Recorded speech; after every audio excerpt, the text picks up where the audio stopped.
Unfortunately or unfortunately, Ghana have to battle in the World Cup series with his country's team. Ghana won. I think many of you watched this. Ghana won, of which we support the coach that has led us to this victory supposed to jubilate with us. And so the players rushed with happiness. He threw them off. You see the significance. He threw them off. Well, so wait. So supposing such a person is a head of state, or let's say is a president, and Ghana has been to war with his people, what will be the reaction? This is where Ghanaians must be wise enough to reason very critically and stop following the white man's ideology of his constitution. The white man's ideology of his constitution must be his own. We have to write a constitution that will protect our generations forever. You see, you being here, like Mama Ayariga said, if your parents, the two parents are not Ghanaians, you don't have any right to purchase any land in this country, unless the one whose parents are fully Ghanaians is the one who purchased the land with his name for you.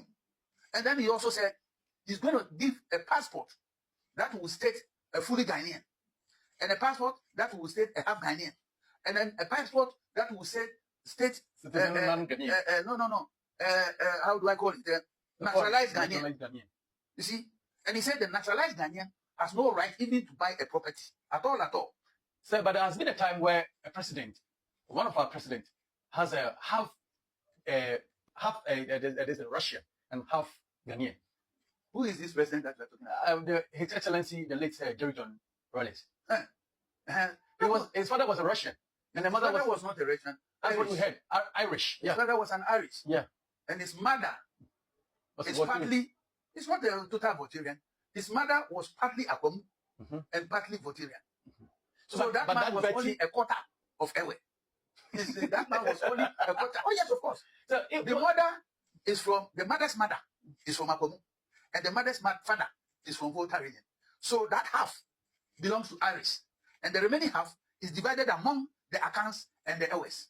When we say you are singing a tribal sentiment, as in maybe this country, we are putting enmity into country, you are an Nkrumahist. When you believe in ideologies of Nkrumah, one of his ideology is to make sure that the Africa become borderless. That's number one. And Africa become one village as our ancestors have been living. So one may say, the way you are speaking, are you not putting tribal in sentiment, as in how the Nigerians and the other tribes or other countries coming to our country, are we not hurting ourselves and that idea will not come to pass? You see, I have criticized the idea of United States of Africa. And I have given my reasons. You see, my reason simply means, look at what happened in South Africa before Nigerians were kicked out.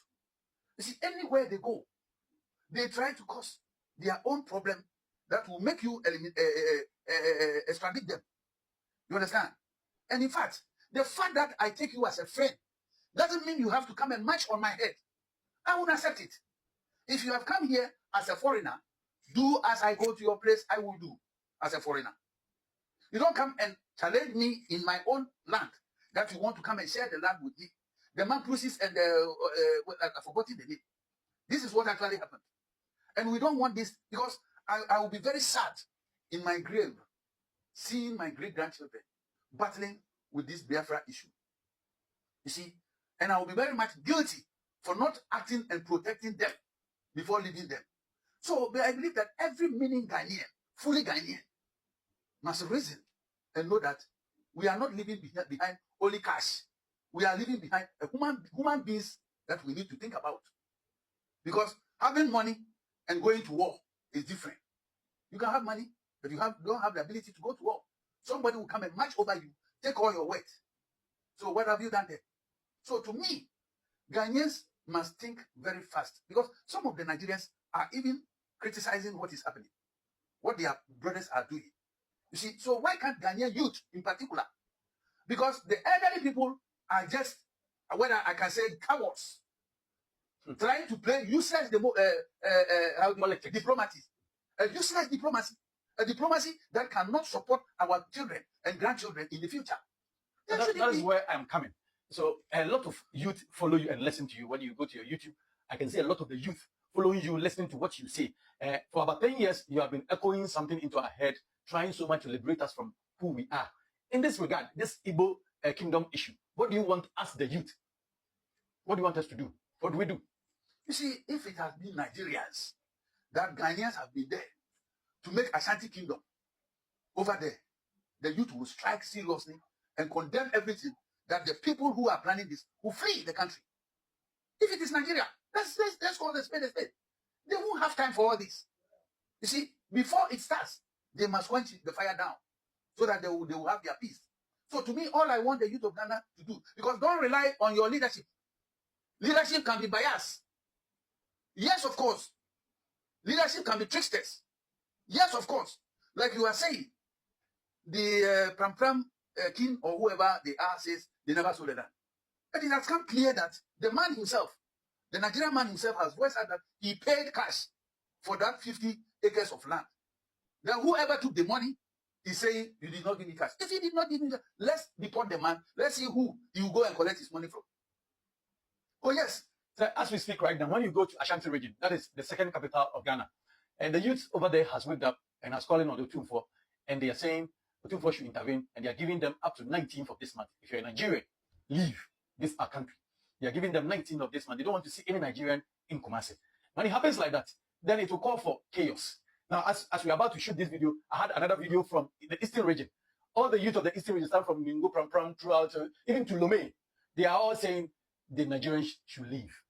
So, okay, what is your take? What I know is that history repeats itself. Ghana expelled Nigerians the first time in around 1970s. Then Nigerians tend to expel Ghanaians 1983 the first time. Then in 2 years again, 2 years time again, they did the second time. So it's 2-1 against Ghana. So to me, I have no doubts if Ghana stands firm and say, go away. It's balanced, 2-2. You see, because one thing for sure is that Ghanaian leadership, please, we are not poor country. We are not poor country whereby everybody will be seriously looking for monies and bribes and things like that to sell this country. We are not poor. It's just that we are low mental people. Yes, our mentality is very low, but we are not poor. I have once upon a time said in one of my videos that the whole world, mineral resources spread all over the world. And the mineral resources that have been spread all over the world, if you say you are counting them, gold, diamond, bauxite, manganese, petroleum, and all what, you get 11,000 good different minerals. And out of these 11,000 different good minerals, Ghana alone have 5,200, not 520, 5,200. It's just that you haven't discovered it, but gradually. So don't consider yourself as a poor nation whereby you will begin to sell all your properties for money. No. The land that you have sold to the Nigerians, if tomorrow we discover a mineral in there, will it belong to you? No. This is very stupid. You see, this is very sad. You see, they do things out of wisdom. They do things they think of only today. What about tomorrow? What about your children and your children's children? Have you considered them before you do that act? Eh? Selling every property to foreigners. So that in future, Ghana will become like South Africa, whereby the whites who went to settle down there wanted to share the land with the owners of the land to create their own country. Like I've said already, they have sown the seed of apartheid in Ghana. Your leadership has sown a seed of apartheid in Ghana. I said this once upon a time. By giving pale-skinned man, I'm not trying to be racist. You call a spade a spade. By giving a pale-skinned man the full right to become a Ghanaian. Why? Ghana is only one race. We don't want a divided race. We don't want a divided. So as much as we are fighting against the Igbo, we must fight against that one too. Because these people, 300, in a few days' time or a few years' time, they will become 3,000. Then they are going on. Then they are going on. Another time, they will create apartheid in Ghana. And our children are going to be the ones who are going to suffer. Just like the South Africans. They are elderly people. Just lose guard and give the chance to the white people. And that is what Mandela and others suffered. Oh, that is what Mandela and others suffered, of which their suffering has never even come to an end.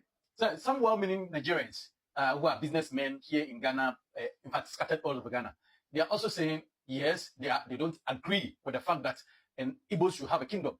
But if Ghanaians are to do it, they should just sack the Igbo people and leave the rest of the Nigerians from different tribes so that they will keep on doing their business and live here lovely the way they used to be with us. No way. If Nigeria would have been better, would they come here?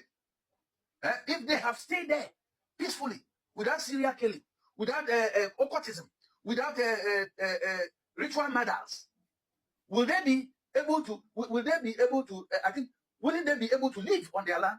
And when Ghanaians have composed themselves, knowing very well that good name is better than riches. When you contradict with me that riches is better than good name, and therefore you come and impose your riches is better than good name on my kids, whereby in the near future, my kids are going to emulate your lifestyle.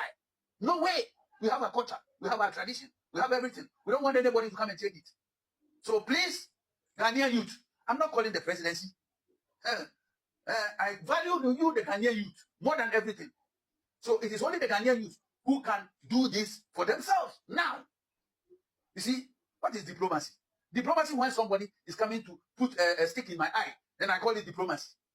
No. Let's fast.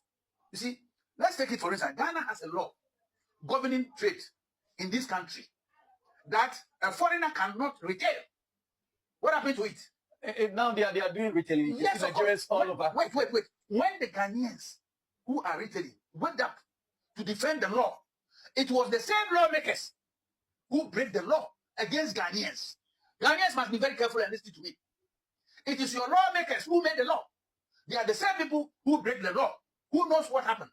Who knows what took place before they break the law by themselves? The lawmakers, they break the law by themselves. You see, you make a law, and then the people who you make the law for are standing by the law. Instead of you who made the law to stand by your people, you rather stood against your people.